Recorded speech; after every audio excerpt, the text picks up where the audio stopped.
नमस्कार दोस्तों, मैं विकास अपने विकास जीएस क्लासेज में आप सभी का स्वागत करता हूं।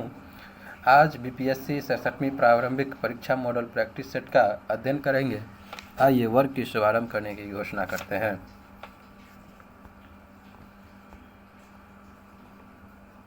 हम लोगों ने इससे पहले बीपीएससी की प्रथम सेट के अंतर्गत कुल 41 क्वेश्चन को हम लोगों ने देख लिया था।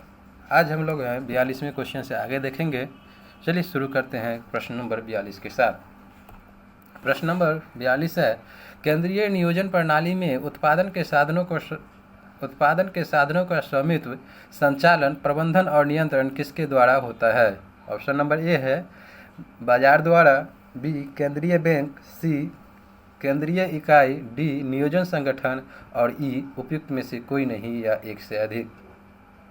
इस प्रश्न का सही उत्तर होगा ऑप्शन नंबर ई, उपयुक्त में से कोई नहीं या एक से अधिक।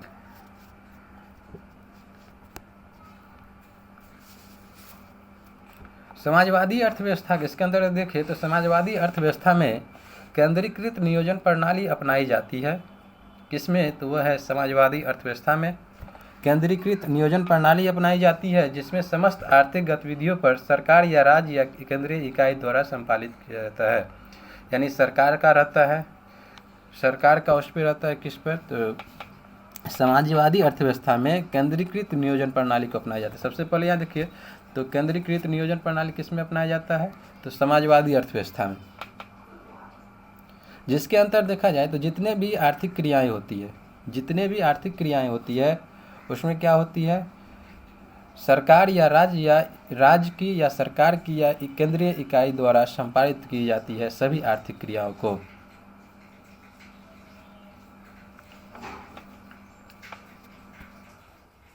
प्रश्न नंबर 43 की ओर चले तो ग्रामीण एवं शहरी क्षेत्रों को संयुक्त कर संपूर्ण देश के लिए कितनी न्यूनतम कैलोरी ऊर्जा प्रति व्यक्ति प्रतिदिन निर्धारित है?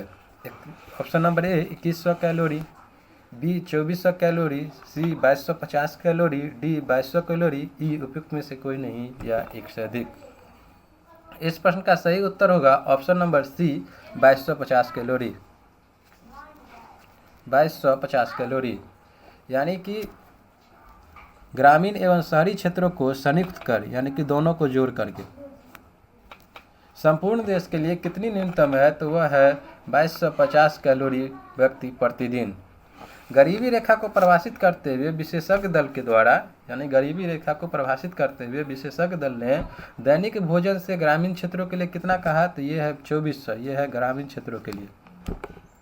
ग्रामीण क्षेत्रों के लिए कहा गया 2400, जबकि नगरीय क्षेत्रों के लिए कहा गया है 2100 कैलोरी। लेकिन जब दोनों के संयुक्त रूप की बात होगी तो वह हो जाएगा कितना कहा है? तो 2250 कैलोरी निर्धारित की गई है। प्रश्न नंबर 44, निम्नलिखित सूचियों का सही मिलान कीजिए। एक तरफ है मसाला, दूसरे तरफ है शीर्ष उत्पादक क्षेत्र। तो मसाला के अंतर्गत दिया गया केसर पहले मसाला में पहला है केसर, दूसरा काली मिर्च, तीसरा हल्दी, चौथा जीरा और शीर्ष उत्पादक क्षेत्र के अंतर्गत देखें तो ए राजस्थान, बी आंध्र प्रदेश, सी केरल, डी जम्मू कश्मीर। इसके अंतर्गत कूट को बताना है। ऑप्शन नंबर ए है कूट के अंतर्गत 1 का ए, 2 का बी, 3 का सी, 4 का डी, बी 1 का डी, 2 का सी, 3 का बी, 4 का ए। ऑप्शन नंबर सी 1 का ए, 2 का सी, 3 का बी, 4 का डी और ऑप्शन नंबर डी 1 का सी, 2 का बी, 3 का डी, 4 का ए। इस प्रश्न का सही उत्तर होगा ऑप्शन नंबर बी 1 का डी, 2 का सी, 3 का बी, 4 का ए। 1 का डी, 2 का सी, 1 का डी, 2 का सी, 3 का बी और 4 का ए। यानी कि भारत मसाला इसके अंतर्गत देखें हम लोग तो भारत जो है मसाला उत्पादन में शीर्ष देशों की श्रेणी में, जिसके अंतर्गत देखें तो केरल राज्य जो है मसालों का बागान कहा जाता है। केरल क्या कहा जाता है? तो यह कहा जाता है मसालों का बागान। इसके अंतर्गत आगे देखें तो काली मिर्च को मसाले का राजा कहा जाता है। काली मिर्च क्या है? तो वह है मसालों का राजा। लेकिन जब बात इलायची की होगी तो मसाले की रानी कौन है? तो वह है इलायची। मसाले की रानी कौन है? तो वह है इलायची। मसालों का राजा कौन है? तो वह है काली मिर्च।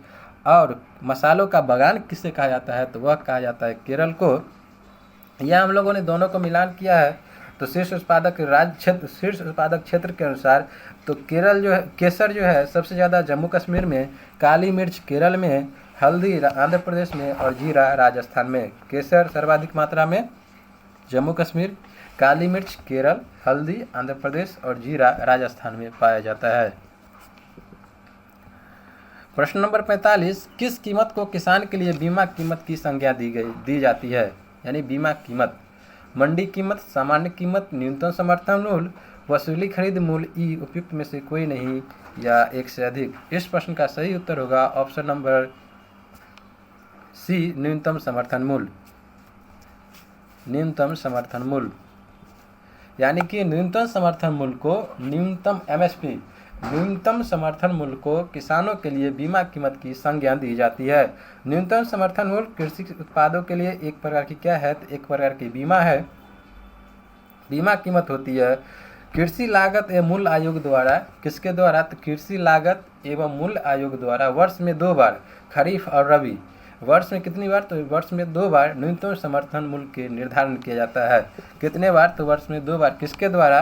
तो कृषि लागत और एवं मूल्य आयोग के द्वारा न्यूनतम समर्थन मूल्य को लागू किया जाता है। मुख्य रूप से कब कब? तो रबी और खरीफ फसल के समय।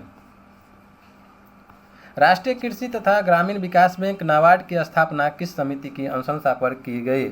ऑप्शन नंबर ए, नरसिम्हन समिति, बी, वर्मा समिति, सी, शिवरामन सिंह समिति, डी, गोइपोड़िया समिति और ई, उपयुक्त में से कोई नहीं या एक से अधिक। इस प्रश्न का सही उत्तर होगा ऑप्शन नंबर सी, शिवरामन समिति। यानी राष्ट्रीय कृषि तथा ग्रामीण विकास बैंक नाबार्ड की स्थापना शिवरामन समिति की अनुशंसा पर की गई। शिवरामन समिति की अनुशंसा देखिए तो 12 जुलाई 1982 को शिवरामन समिति की अनुशंसा कब की गई थी? तो 12 जुलाई 1982 को इसी अनुशंसा के आधार पर नाबार्ड की स्थापना की गई और देश में कृषि एवं ग्रामीण विकास के लिए नाबार्ड जो है सरकार और व्यावसायिक बैंकों को वित्त उपलब्ध कराता है। नाबार्ड क्या करता है? सरकार को और व्यावसायिक बैंकों को क्या करती है? वित्त उपलब्ध कराता है, जिसे पुनर्वित्त भी कहा जाता है। क्या कहा जाता है? पुनर्वित्त। अर्थात नाबार्ड द्वारा प्रत्यक्ष रूप से लोगों को ऋण उपलब्ध नहीं कराया जा सकता। यानी कि नाबार्ड द्वारा लोगों को क्या किया जाता है? प्रत्यक्ष रूप से ऋण उपलब्ध नहीं कराया जाता है। प्रश्न नंबर 47, कृषि क्रांति एवं संबंधित क्षेत्र का कौन सा सुमेलित नहीं है? ऑप्शन नंबर ए, हरित क्रांति जो कि खाद्यान्न, बी, पीली क्रांति मक्का, सी, श्वेत क्रांति दुग्ध, डी, कृष्ण क्रांति कपास, ई, उपयुक्त में से कोई नहीं या एक से अधिक। इस प्रश्न का सही उत्तर होगा ऑप्शन नंबर ई, उपयुक्त में से कोई नहीं या एक से अधिक। इसके अंतर्गत देखें क्यों होगा ई, तो ऑप्शन नंबर बी और डी, ऑप्शन नंबर बी और डी गलत है। बी भी गलत है और डी भी गलत है। क्यों गलत है? तो पीली क्रांति जो होता है, पीली क्रांति होता है तिलहन के लिए, पीली क्रांति तिलहन के लिए, और कृष्ण क्रांति कपास के लिए नहीं होता है, ये होता है पेट्रोलियम के लिए। तो पीली क्रांति का संबंध किससे है? तिलहन से। और कृष्ण क्रांति का संबंध है पेट्रोलियम से। और इसके अंतर्गत क्या क्या देखें तो हरित क्रांति का संबंध खाद्यान्न से और श्वेत क्रांति का संबंध दूध से। इसके अंतर्गत अन्न क्रांति की चर्चा करें तो अन्न क्रांति में याद रखना गोल क्रांति होता है आलू, गुलाबी क्रांति होता है झींगा और प्याज, धूसर क्रांति उर्वरक, रजत क्रांति अंडा और सुनहरी क्रांति होती है फल एवं सब्जियों के लिए। प्रश्न नंबर 48, भिलाई इस्पात संयंत्र किस देश की सहायता से स्थापित किया गया? ऑप्शन नंबर ए, सोवियत संघ, बी, ब्रिटेन, सी, फ्रांस और डी, जर्मनी। इस प्रश्न का सही उत्तर होगा ऑप्शन नंबर ए, सोवियत संघ। सोवियत संघ यानी कि भिलाई इस्पात संयंत्र सोवियत संघ की सहायता से स्थापित किया गया था। इसके अंतर्गत देखें तो द्वितीय पंचवर्षीय योजना यानी कि महालनोबिस मॉडल जो कि द्वितीय पंचवर्षीय योजना है, उसमें भिलाई छत्तीसगढ़ में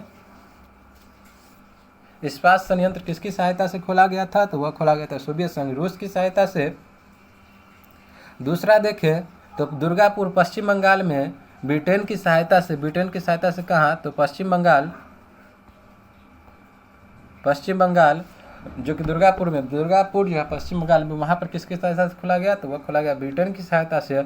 और तीसरा देखें तो जर्मनी की सहायता से राउरकेला उड़ीसा में खोला गया। तो यहाँ हम लोगों ने क्या देखा? जो कि भिलाई इस्पात संयंत्र किसके सहायता से?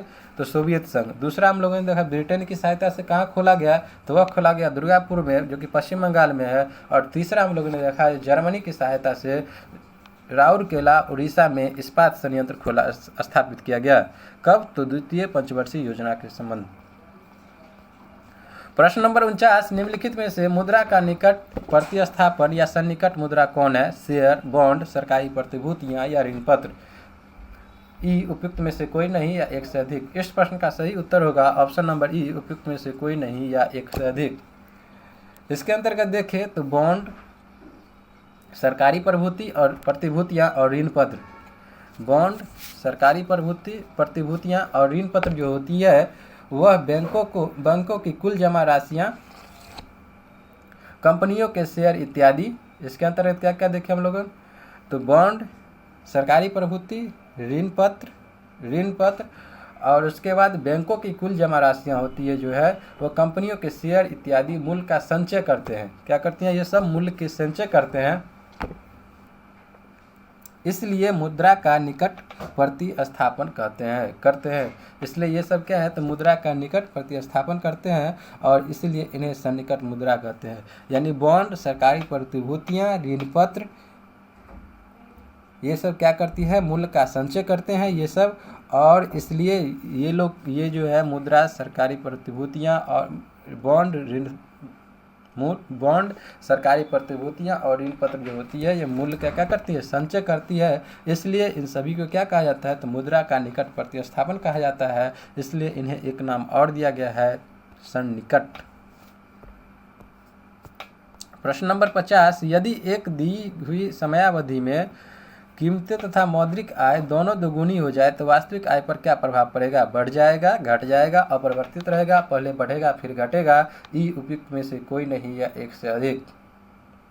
इस प्रश्न का सही उत्तर होगा ऑप्शन नंबर सी, अपरिवर्तित रहेगा।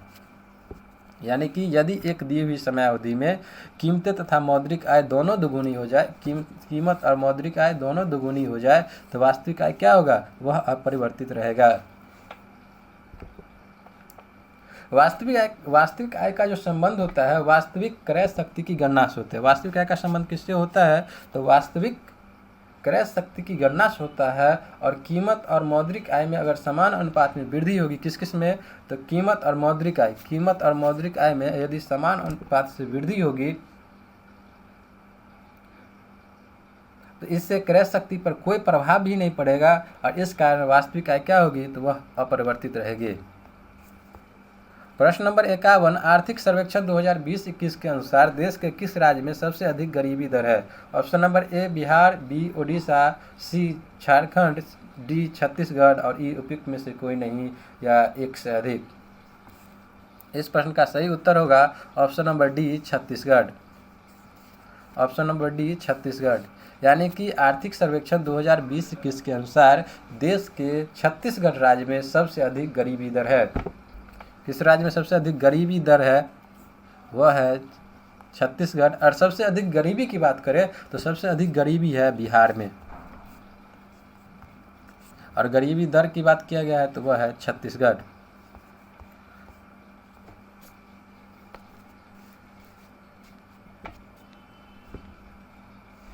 निम्नलिखित में से कौन से एक उष्णकटिबंधीय सवाना प्रदेश की जलवायु की मुख्य विशेषता है? वर्ष भर, यानी कि यहाँ क्वेश्चन क्या कह रहा है? उष्णकटिबंधीय सवाना प्रदेश की जलवायु विशेषता यहाँ क्या है? ऑप्शन नंबर ए दिया गया है वर्ष भर वर्षा, बी केवल शीतकाल में वर्षा, सी अत्यंत अल्पकालीन शुष्क वर्षा, डी निश्चित शुष्क ऋतु तथा आर्द्र ऋतु और ई उपयुक्त में से कोई नहीं या एक से अधिक। इस प्रश्न का सही उत्तर होगा ऑप्शन नंबर सी, अत्यंत अल्पकालीन शुष्क वर्षा। यानी कि उष्णकटिबंधीय सवाना प्रदेश की मुख्य विशेषता क्या है यहाँ? तो अत्यंत अल्पकालीन शुष्क ऋतु।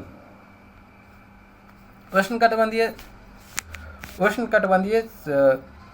सवाना प्रकार की जो जलवायु होती है, वर्षा वहाँ जो है मुख्यतः ग्रीष्म काल में अल्प मात्रा में होती है। कब होती है? तो ग्रीष्म काल में अल्प मात्रा में होती है वर्षा, तथा तापमान वर्ष भर क्या होती है? अधिक बनी होती है। यानी वर्षा अगर कम होगी तो वाकई बात है जो कि तापमान हमेशा उच्च ही रहेगी। प्रश्न नंबर 53, निम्नलिखित में से किस राज्य की सीमा बांग्लादेश से नहीं मिलती है? बांग्लादेश से नहीं मिलती है। Option number A Meghalaya, B Tripura, C Manipur, D Mizoram, E उपयुक्त में से कोई नहीं या एक से अधिक। इस प्रश्न का सही उत्तर होगा ऑप्शन नंबर सी, यानी किस राज्य की जो सीमा है वो बांग्लादेश से नहीं मिलती। तो मणिपुर की सीमा यहाँ जो दिया गया है वह मणिपुर से नहीं मिलती। तो किस किस से मिलती है अगर ये देखें तो मिजोरम, त्रिपुरा, असम और मेघालय व पश्चिम बंगाल से बांग्लादेश की सीमा मिलती है। किस किस से बांग्लादेश की सीमा मिलती है? तो मेघालय, त्रिपुरा, असम, पश्चिम बंगाल और मिजोरम। प्रश्न नंबर 54, निम्नलिखित में से निम्न पर विचार करें। ऑप्शन ए है गर्म और शुष्क जलवायु, 2 है हल्की और गीली सर्दी, 3 है सदाबहार ओक के पेड़। उपयुक्त भौगोलिक जो विशेषताएं दिया गया है निम्नलिखित में से किस क्षेत्र की विशिष्ट विशेषता है? ए भूमध्य सागरीय की विशेषता है, बी चीन की विशेषता है, सी मध्य एशिया की विशेषता है, डी उत्तरी अमेरिका का अटलांटिक तट की विशेषता है, ई उपयुक्त में से कोई नहीं या एक से अधिक। इसका सही उत्तर होगा ऑप्शन नंबर ए भूमध्य सागरीय की ये विशेषता दिया गया है। यानी कि गर्म और शुष्क जलवायु, हल्की और गीली सर्दी और सदाबहार एक ओक के पेड़ किसकी विशेषता है? तो यह विशेषता है भूमध्य सागरीय की। भूमध्य सागरीय की क्या क्या विशेषता होती है? तो गर्म और शुष्क जलवायु वहाँ होगी, हल्की और गीली सर्दी भी होगी और सदाबहार ओक के पेड़ भी वहाँ होंगे। कहाँ? तो भूमध्य सागरीय क्षेत्र में।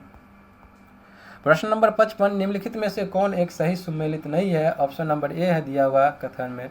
Option number A Baralacha Himachal Pradesh, B Shipkila Himachal Pradesh, C Mana दर्रा सिक्किम, डी जिलेपला सिक्किम। ई उपयुक्त में से कोई नहीं या एक से अधिक। इस प्रश्न का सही उत्तर होगा ऑप्शन नंबर सी माना दर्रा सिक्किम। यानी कि माना दर्रा जो सिक्किम दिया गया है वह गलत है, यानी सुमेलित नहीं है। यानी गलत कौन है? तो वह है माना दर्रा गलत है।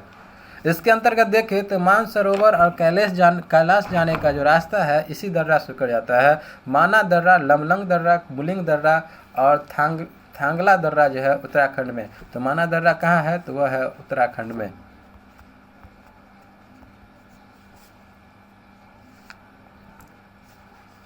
माना दर्रा कहाँ है? तो वह है उत्तराखंड में, इसलिए गलत हुआ।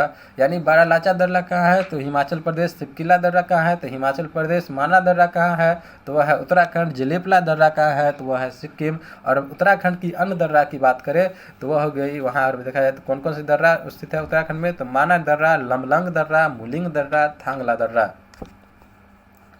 प्रश्न नंबर 56, नामचा बरवा हिमालय के किस श्रेणी में स्थित है? ट्रांस हिमालय, हिमाद्री या बृहत हिमालय, लघु या मध्य हिमालय, डी शिवालिक हिमालय, ई उपयुक्त में से कोई नहीं या एक से अधिक। इस प्रश्न का सही उत्तर होगा ऑप्शन नंबर बी हिमाद्री या बृहत हिमालय। यानी नामचा बरवा हिमालय के हिमाद्री या बृहत हिमालय श्रेणी में स्थित है।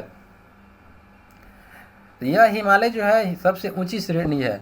यह हिमालय जो हिमाद्री या बृहत हिमालय, यह हिमालय की सबसे ऊंची श्रेणी है। इसी के अंतर्गत देखें तो एवरेस्ट, कंचनजंगा, नंगा पर्वत, नामचा बरवा इत्यादि महत्वपूर्ण शिखरें हैं। यानी हिमाद्री या बृहत हिमालय के अंतर्गत कौन कौन सी है?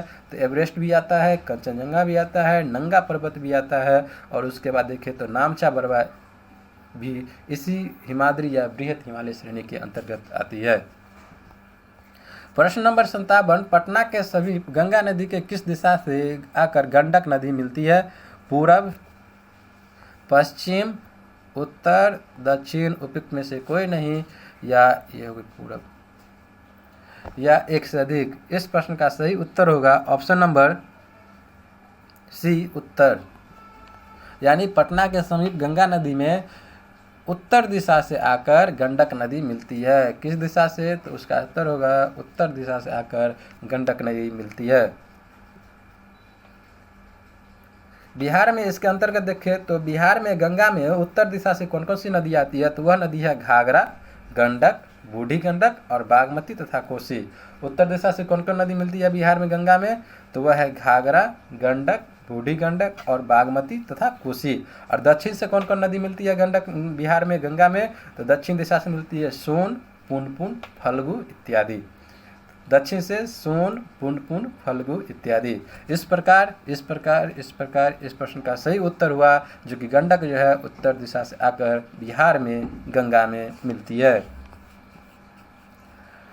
प्रश्न नंबर 38, निम्नलिखित नदियों की विसर्ग वाहिका जो गोखुर झील के रूप में पाई जाती है क्या कहलाती है? चौर, तराई क्षेत्र, मन, उप तराई क्षेत्र, ई उपयुक्त में से कोई नहीं या एक से अधिक।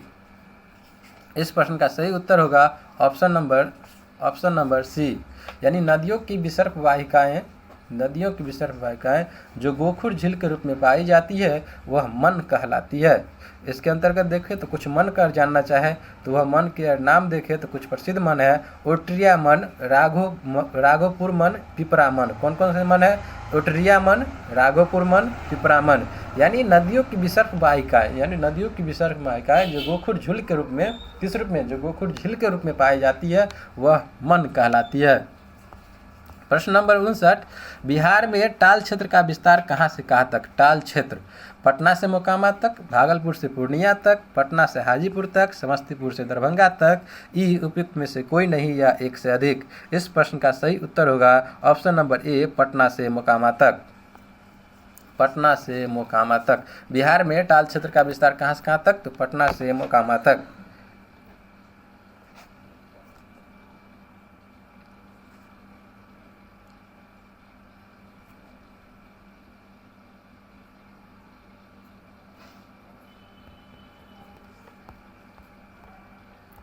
प्रश्न नंबर 60, चंदन का मैदान बिहार के किस भाग में स्थित है? उत्तर पश्चिम बिहार, दक्षिण पूर्व बिहार, उत्तर पूर्व बिहार और दक्षिण पश्चिम बिहार। उपयुक्त में से कोई नहीं या एक से अधिक।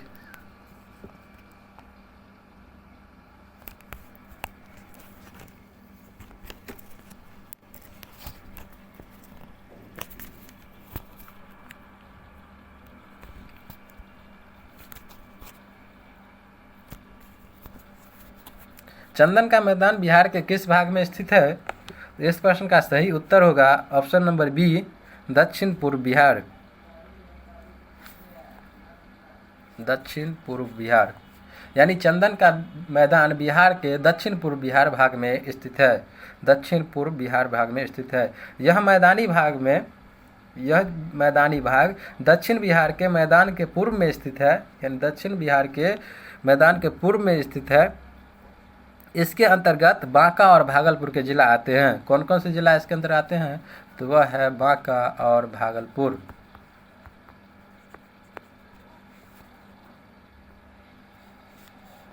प्रश्न नंबर 61, मरुद्यान किसे कहा जाता है? एक बहुत छोटा प्रदेश, ठंडी जलवायु क्षेत्र, रेगिस्तान में हरियाली व जल वाला क्षेत्र, डी राजस्थान और ई उपयुक्त में से कोई नहीं या एक से अधिक। इस प्रश्न का सही उत्तर होगा ऑप्शन नंबर सी, रेगिस्तान में हरियाली व जल वाला क्षेत्र को मरुद्यान कहते हैं। तो मरुद्यान किसे कहा जाता है? तो रेगिस्तान में हरियाली व जल वाला क्षेत्र को मरुद्यान कहा जाता है।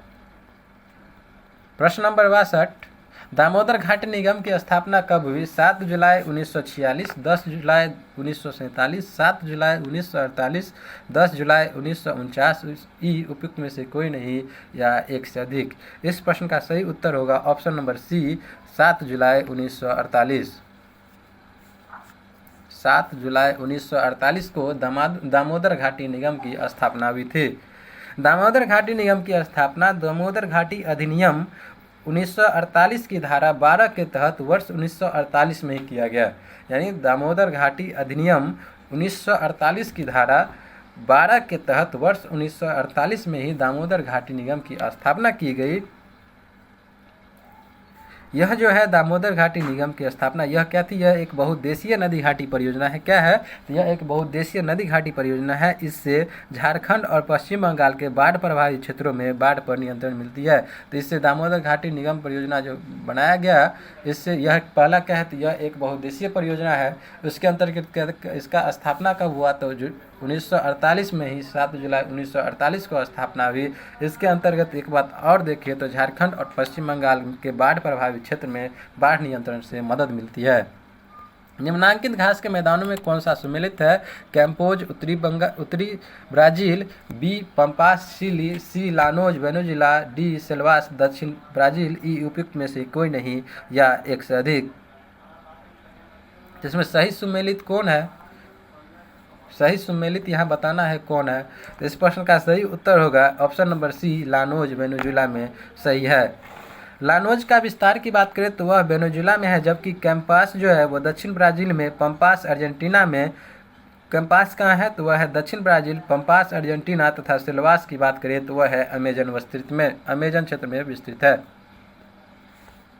प्रश्न नंबर 64, हेलेंसिकी किस यूरोपीय देश की राजधानी है, डेनमार्क, फिनलैंड, नॉर्वे और डी स्वीडन, ई उपयुक्त में से कोई नहीं या एक से अधिक। इस प्रश्न का सही उत्तर होगा ऑप्शन नंबर बी, फिनलैंड की राजधानी है हेलेंसिकी। हेलेंसिकी किसकी राजधानी है, वह है फिनलैंड।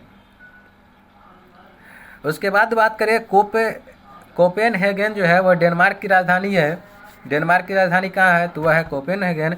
ओस्लो जो है वह नॉर्वे की राजधानी है। स्टॉकहोम स्वीडन की राजधानी। और फिनलैंड यूरोप का एक नार्डिक देश भी है। यह जो है यूरोप का एक नार्डिक देश भी है। तो डेनमार्क कोपेनहेगन किसका है, तो डेनमार्क की राजधानी। ओस्लो नॉर्वे की राजधानी। स्टॉकहोम स्वीडन की राजधानी है। जबकि फिनलैंड की अगर बात करा जाए तो फिनलैंड हेलेंसिकी किस यूरोपीय देश की राजधानी है, तो फिनलैंड की। और फिनलैंड की एक अन्य बात देखें तो यह एक नार्डिक देश है। 65, निम्न में से कौन ठंडी जलधारा नहीं है, ठंडी जलधारा नहीं है, पकड़ो question. Option number A Canaries, B Humboldt, C Oyashio, D Agulhas. इस प्रश्न का सही उत्तर होगा ऑप्शन नंबर डी, अगुलहास ठंडी जलधारा नहीं है, यानी कि गर्म जलधारा है। अगुलहास की बात करें तो यह दक्षिण हिंद महासागर में प्रवाहित होने वाली, कहाँ, तो दक्षिण हिंद महासागर में प्रवाहित होने वाली यह एक गर्म जलधारा है। और यह विश्व की पश्चिमी सीमा धाराओं में सबसे बड़ी जलधारा है। यह अफ्रीका के, यानी अगुलहास जो है यह अफ्रीका के पूर्वी तटीय सीमा के 27 डिग्री दक्षिण से 40 डिग्री दक्षिण के बीच स्थित है अगुलहास। प्रश्न नंबर 66, आयतन की दृष्टि से साफ पानी की सबसे बड़ी झील कौन है, बैकाल झील, तांगानिका झील और सी सुपीरियर झील और डी असल झील, ई उपयुक्त में से कोई नहीं या एक से अधिक। इस प्रश्न का सही उत्तर होगा ऑप्शन नंबर ए बैकाल झील, यानी आयतन की दृष्टि से कौन है, तो वह है बैकाल झील, साफ पानी की सबसे बड़ी झील है। इसके अंतर्गत देखें तो आयतन की दृष्टि से बैकाल झील जो कि कहाँ है, रूस में, यह सतह क्षेत्रफल की दृष्टि से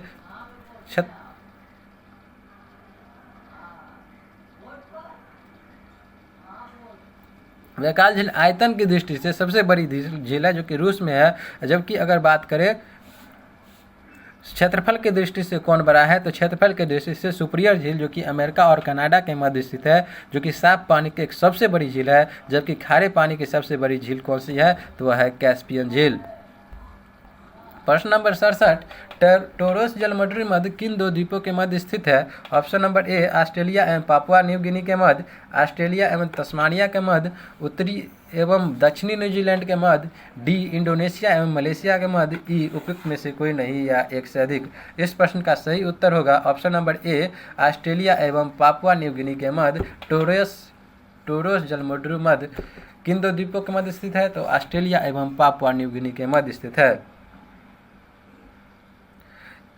और बास जलमंडली मध्य की बात करें तो यह ऑस्ट्रेलिया एवं तस्मानिया के मध्य, कुक जलमंडली मध्य की बात करें यहाँ तो उत्तरी एवं दक्षिणी न्यूजीलैंड के मध्य, और मलक्का जलमंडली मध्य की बात करें तो इंडोनेशिया और मलेशिया के मध्य। जबकि टोरेस जलमंडली मध्य की बात करेंगे तो ऑस्ट्रेलिया एवं पापुआ न्यू गिनी के मध्य।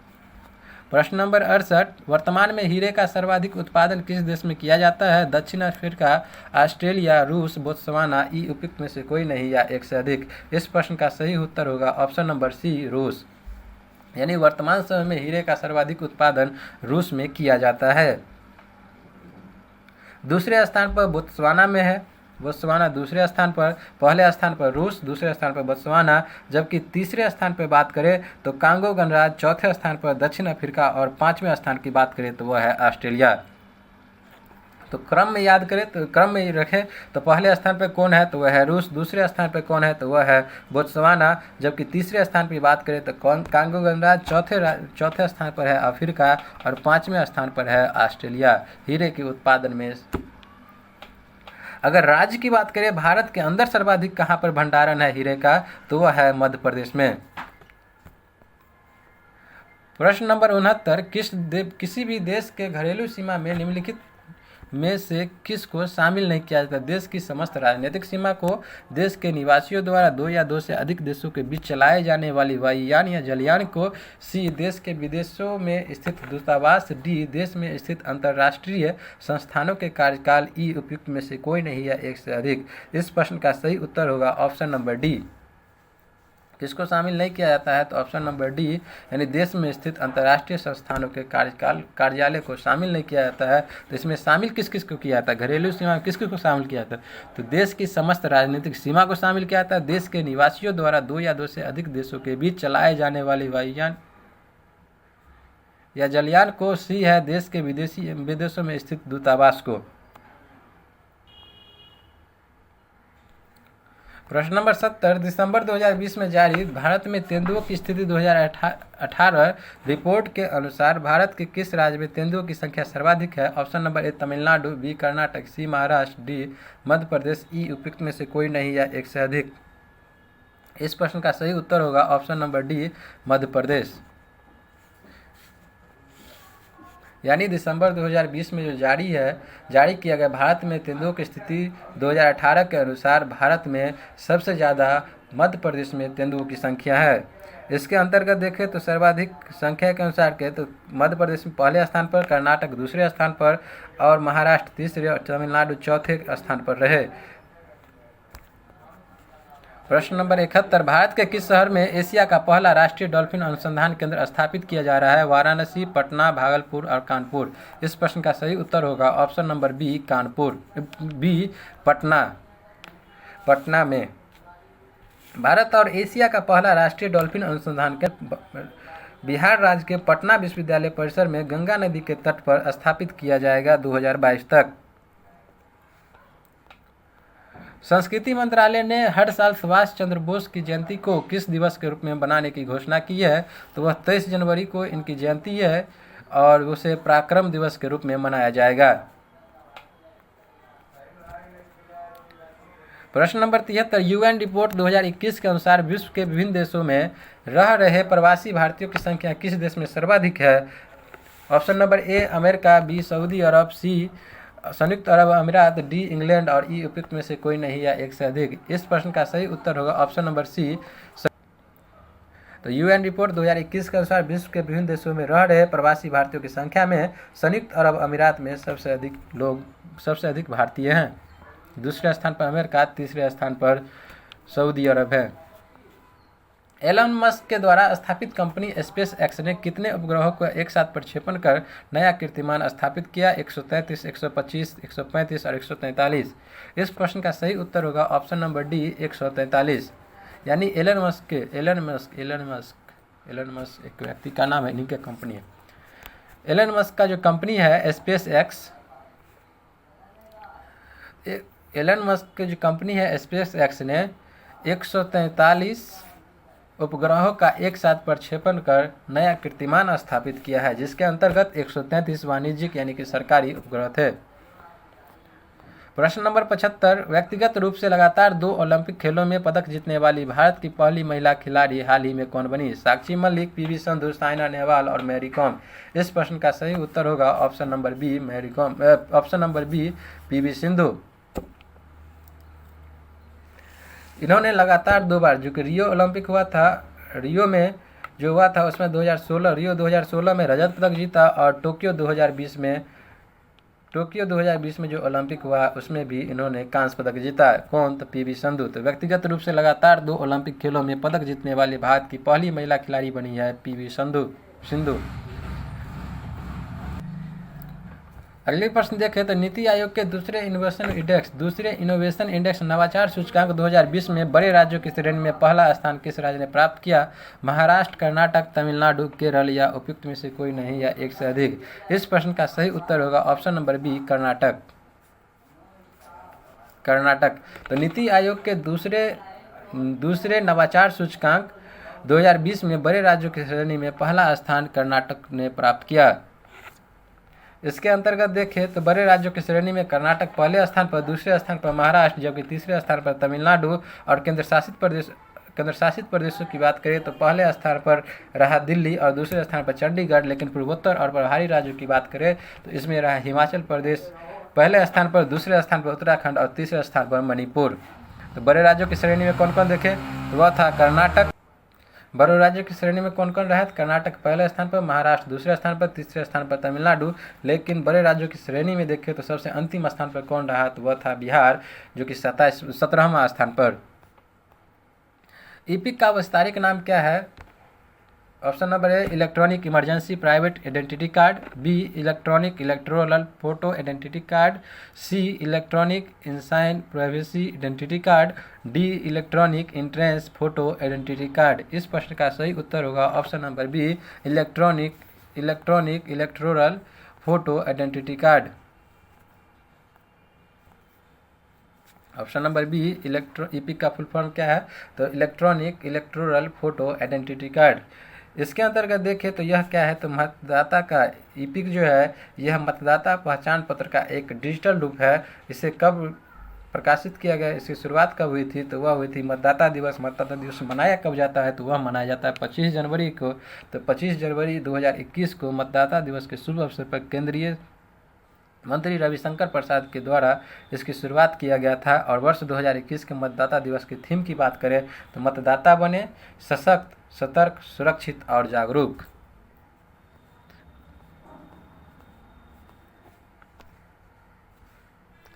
प्रश्न नंबर 78, 16वीं बिहार रेजिमेंट के commanding officer colonel Shri Santosh बाबू को मरणोपरांत किस सैन्य सम्मान से सम्मानित किया गया? अशोक चक्र, शौर्य चक्र, कीर्ति चक्र, महावीर चक्र, ई उपयुक्त में से कोई नहीं या एक से अधिक? इस प्रश्न का सही उत्तर होगा ऑप्शन नंबर डी, महावीर चक्र। यानी कि संतोष बाबू को मरणोपरांत महावीर चक्र से सम्मानित किया गया। इस वर्ष बात करें 2021 में तो 5 वीर चक्र और 3 शौर्य चक्र भी प्रदान किया गया। और कीर्ति चक्र के अंतर्गत देखें तो सूबेदार संजीव कुमार को कीर्ति चक्र प्रदान किया गया। लेकिन संतोष बाबू को देखें तो महावीर चक्र प्रदान किया गया। प्रश्न number 69, the lover boy of Bahawalpur पुस्तक किसने लिखी? रोमिला थापर, राहुल पंडिता, सुनीता द्विवेदी, विक्रम संपत और ई उपयुक्त में से कोई नहीं या एक से अधिक? इस प्रश्न का सही उत्तर होगा option number B, Rahul Pandita. यानी कि the lover boy of Bahawalpur की पुस्तक किसने लिखा? तो वह लिखा Rahul Pandita. The lover boy of Bahawalpur पुस्तक पर राहुल पंडिता ने लिखी। यह पुस्तक पुलवामा में जो आतंकवादी हमले हुआ था उसी पर आधारित है। पुलवामा आतंकवादी हमले पर आधारित है यह पुस्तक। कौन पुस्तक? The lover boy of Bahawalpur.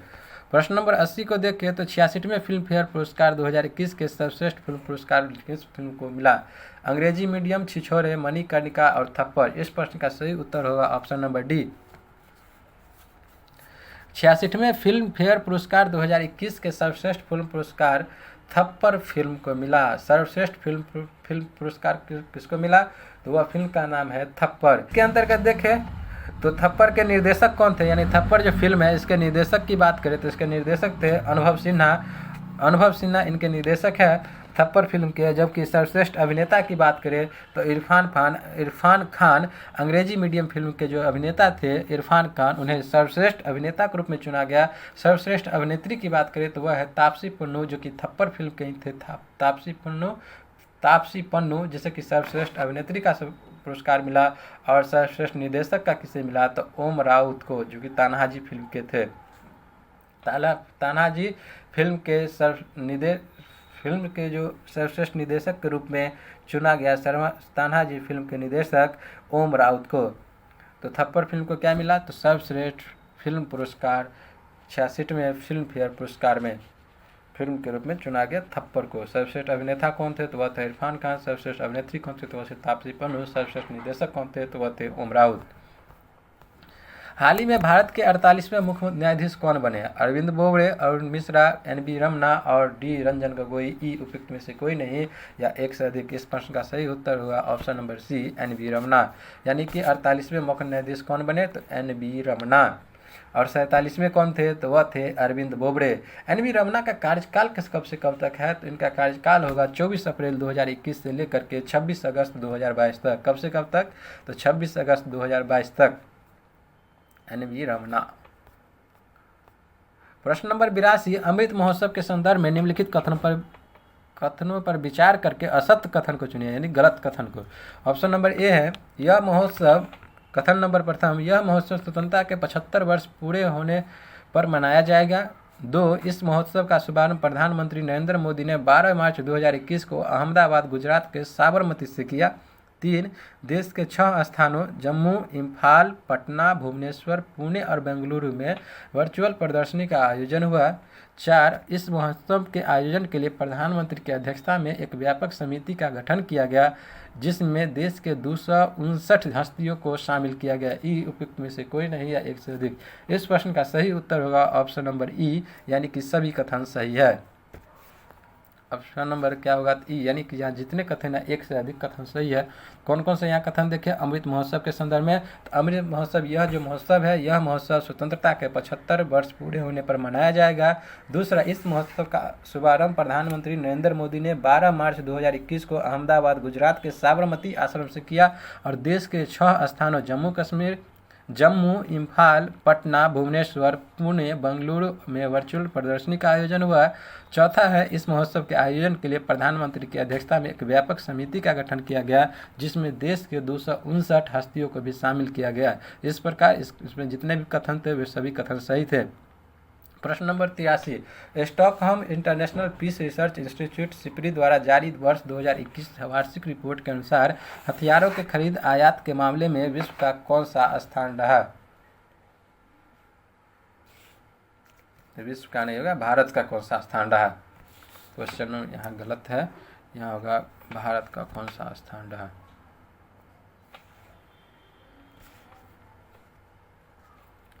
विश्व में भारत का कौन सा स्थान रहा हथियारों के खरीद या आयात के संबंध में? पहला, दूसरा, तीसरा और 5वां। इस प्रश्न का सही उत्तर होगा ऑप्शन नंबर 2, भारत का दूसरा स्थान है। सिपरी के द्वारा जारी वर्ष 2021 रिपोर्ट के अनुसार हथियारों के खरीद मामले में देखें तो सऊदी अरब पहले स्थान पर कौन रहे? तो सऊदी अरब पहले स्थान पर, जबकि दूसरे स्थान पर भारत रहे।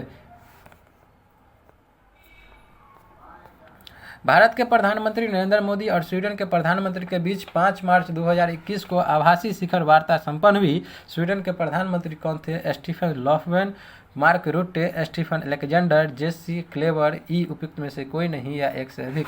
इस प्रश्न का सही उत्तर होगा option number A, Stefan Löfven.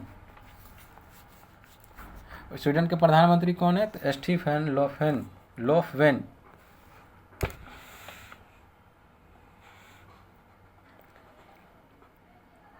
इसके अंदर देखें तो भारत व स्वीडन के पहल पर सितंबर 2019 में न्यूयॉर्क यूएन क्लाइमेट एक्शन शिखर सम्मेलन शुरू किया गया था। तो भारत के प्रधानमंत्री नरेंद्र मोदी और स्वीडन के प्रधानमंत्री के बीच 5 मार्च 2021 को आभासी शिखर वार्ता हुई। तो स्वीडन के प्रधानमंत्री कौन है? तो स्टीफन लोफवेन। प्रश्न नंबर 85, हाल ही में नियुक्त राष्ट्राध्यक्षों में कौन सम्मिलित नहीं है? ए, निकोल पाशिनियन और आर्मेनिया के प्रधानमंत्री। इब्राहिम रईसी, ईरान के राष्ट्रपति। स्टेबन ओकान, सीरिया के राष्ट्रपति। डी, गुइडो बेलिडो, पेरू के प्रधानमंत्री। ई उपयुक्त में से कोई नहीं या एक से अधिक। इस प्रश्न का सही उत्तर होगा ऑप्शन नंबर सी, यानी सी कौन है जो कि सम्मिलित नहीं है। स्टेबन ओकान जो है सीरिया के राष्ट्रपति, ये सम्मिलित नहीं है।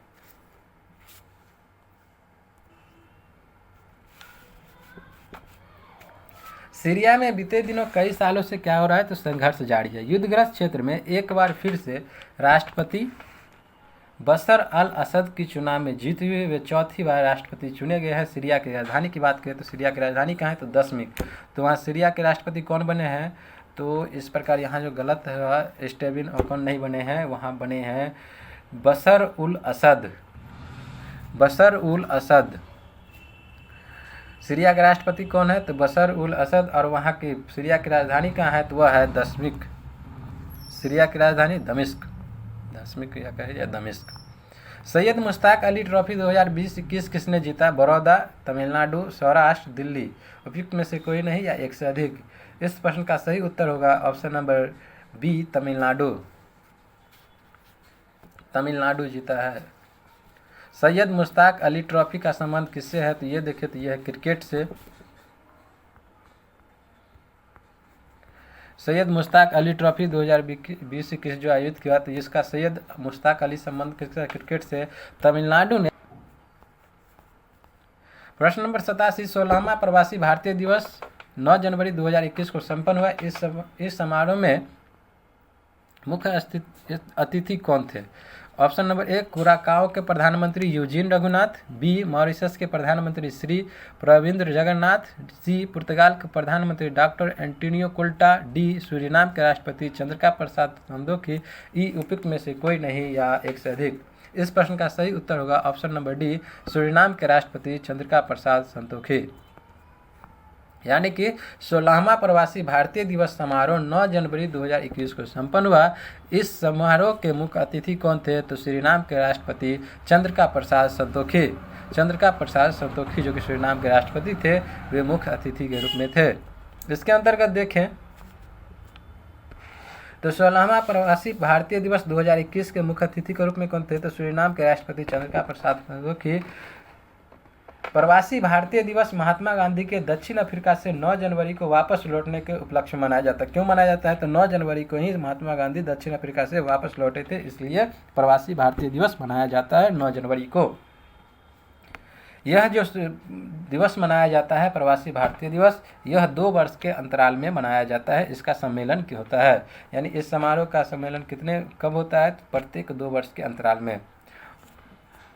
राष्ट्रीय बालिका दिवस के अवसर पर 20 वर्षीय सृष्टि गोस्वामी एक दिन के लिए किस राज्य की मुख्यमंत्री बनी? हरियाणा, असम, उत्तराखंड और आंध्र प्रदेश। इस प्रश्न का सही उत्तर होगा ऑप्शन नंबर सी, उत्तराखंड। राष्ट्रीय बालिका दिवस के अवसर पर 20 वर्षीय सृष्टि गोस्वामी एक दिन के लिए उत्तराखंड की मुख्यमंत्री बनी। राष्ट्रीय बालिका दिवस मनाया कब जाता है? तो वह मनाया जाता है 24 जनवरी को। राष्ट्रीय बालिका दिवस कब मनाया जाता है? तो वह मनाया जाता है 24 जनवरी को। प्रश्न नंबर 89, किस राज्य सरकार ने ओलंपिक एवं एशियाई खेलों में स्वर्ण पदक विजेता को क्रमशः 3 करोड़ 1 करोड़ की राशि पुरस्कार के रूप में देने की घोषणा की है? 3 करोड़ भी देगा, लेकिन यहाँ 2 करोड़ भी होना चाहिए और 1 करोड़ भी। इसकी घोषणा कौन किया है? हरियाणा, पंजाब, मध्य प्रदेश और राजस्थान। इस प्रश्न का सही उत्तर होगा ऑप्शन नंबर डी, राजस्थान सरकार के द्वारा।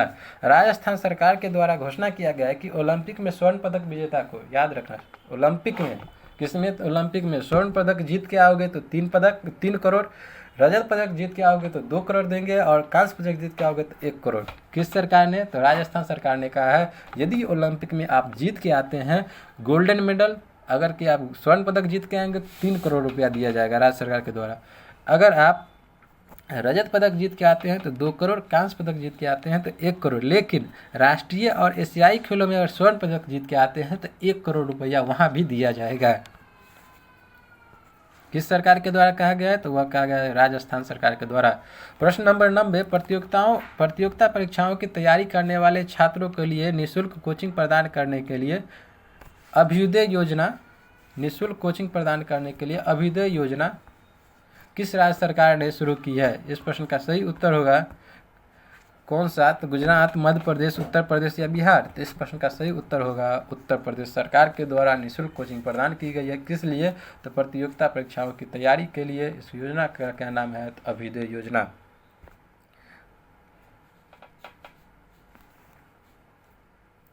तो उत्तर प्रदेश सरकार के द्वारा अपने 71वें स्थापना दिवस, उत्तर प्रदेश के स्थापना दिवस कब है? तो वह 24 जनवरी को।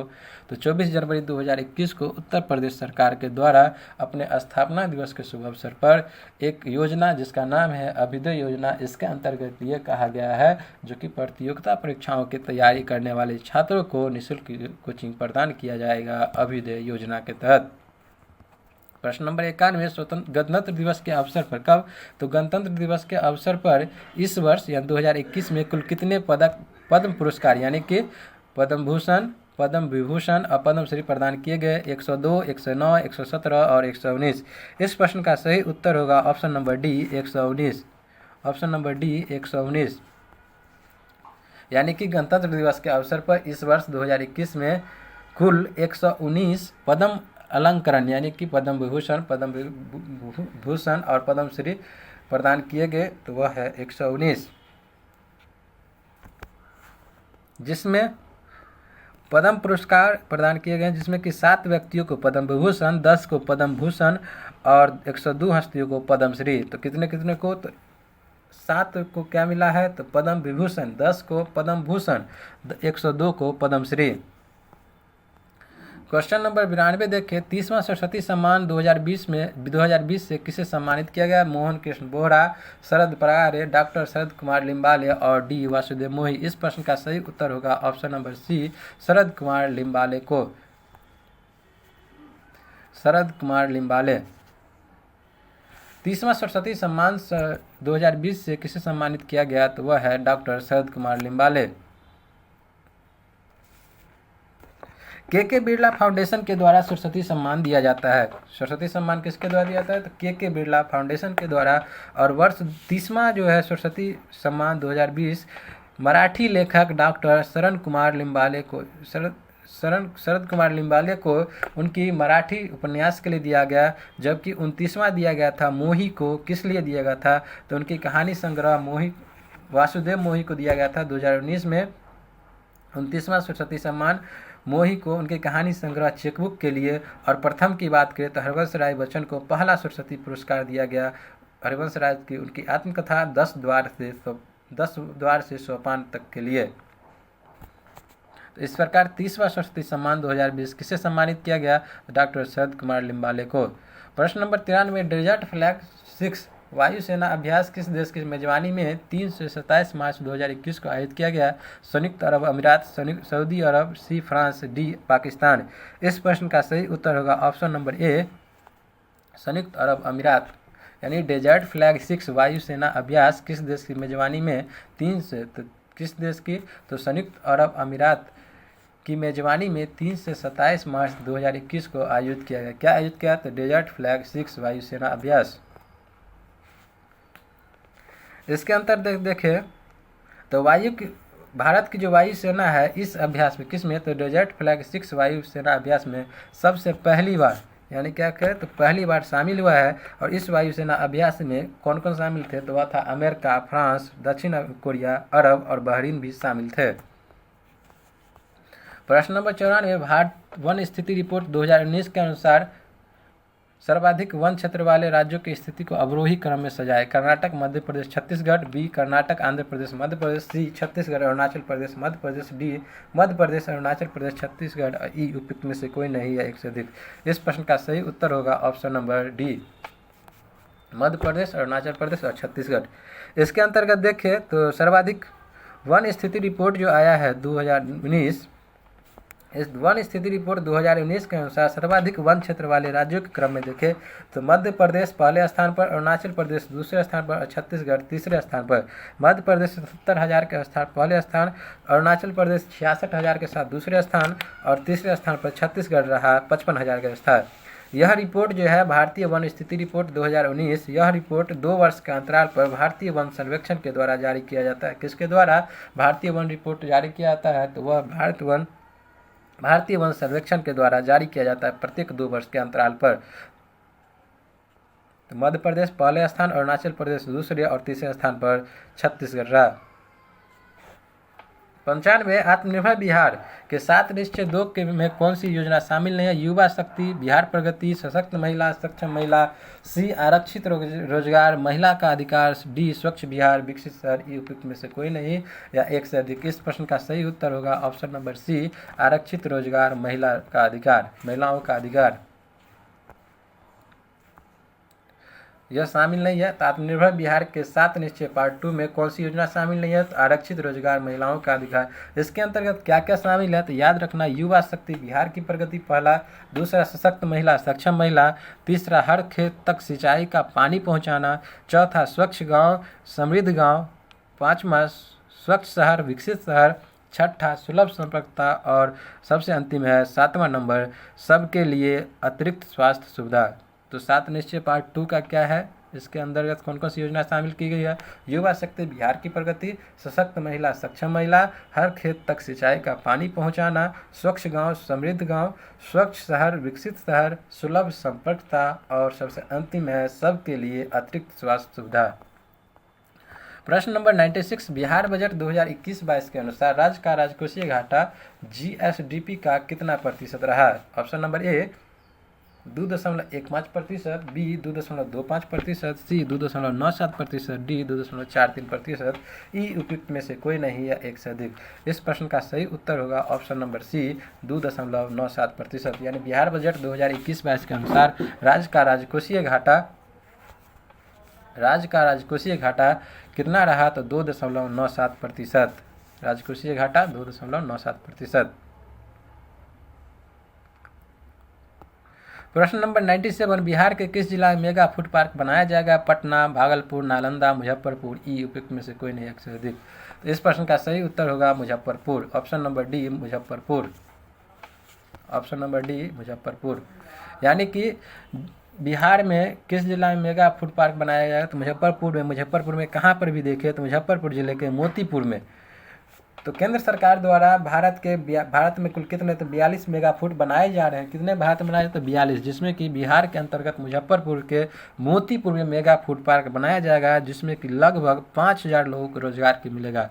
अगर एक बार मेगा फूड पार्क मुजफ्फरपुर में खुल जाए तो एक मेगा फूड में लगभग ये बताया जा रहा है जो कि करीब 5000 लोगों को रोजगार मिलेगा। प्रश्न नंबर 98, वर्ष 2020 के लिए बिहार का सर्वश्रेष्ठ थाना किसे चुना गया? राजगीर, नालंदा, कुर्था, अरवल, सी फुलवारी शरीफ, पटना, डी बिहार शरीफ, नालंदा, ई उपयुक्त में से कोई नहीं या एक से अधिक। इस प्रश्न का सही उत्तर होगा option number B Arwal. Kurtha थाना अरवल जिला के कुर्था थाना। यानी वर्ष 2020 के लिए बिहार का सर्वश्रेष्ठ थाना कुर्था अरवल को चुना गया है। यानी कि बिहार का सर्वश्रेष्ठ थाना 2020 के लिए किसे चुना गया? तो अरवल जिला के कुर्था थाना को चुना गया। लेकिन वर्ष 2019 की बात करें तो यह जो पहला आंसर है नालंदा राजगीर, तो राजगीर नालंदा 2019 में सर्वश्रेष्ठ थाना था।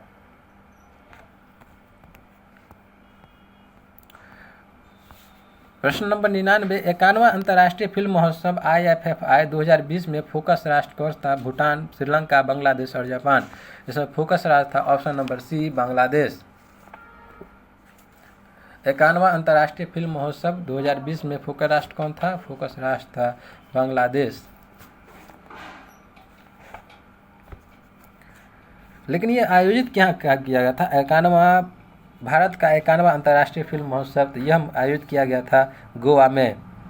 Indian film personality of the year कौन चुने गए हैं इसके अंतर्गत? यानी कि 51 अंतर्राष्ट्रीय फिल्म महोत्सव जो है इसमें फोकस राष्ट्र था बांग्लादेश, लेकिन इसके अंतर्गत personality of the Indian film personality of the year चुना गया है विश्वजीत चटर्जी। कौन चुने हैं? तो विश्वजीत चटर्जी।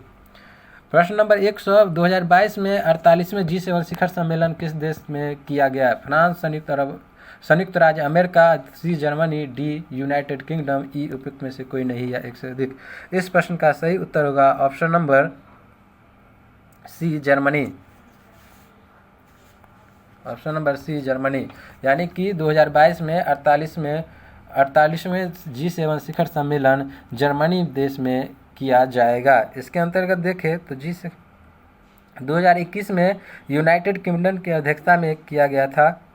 G7 शिखर सम्मेलन यूनाइटेड किंगडम की अध्यक्षता में किया गया था 2021 में, लेकिन 2022 में किस देश में किया जाएगा? तो वह किया जाएगा जर्मनी में। G7 के अंतर्गत देखें कौन कौन से शामिल है? तो वह है Canada, France, Germany, Italy, Japan, United kingdom. कौन कौन से देश शामिल है? Canada, France, Germany, Italy, Japan, United kingdom और संयुक्त राज्य अमेरिका USA G7 में शामिल है। तो यहाँ हम लोगों ने क्या देखा, 2022 में 48वें G7 शिखर सम्मेलन किस देश में किया जाएगा, तो जर्मनी में। ऑप्शन नंबर सी यहाँ पर सही था। इस प्रकार आज की वर्ग की समाप्ति की घोषणा करते हैं। मैं विकास, जय हिंद।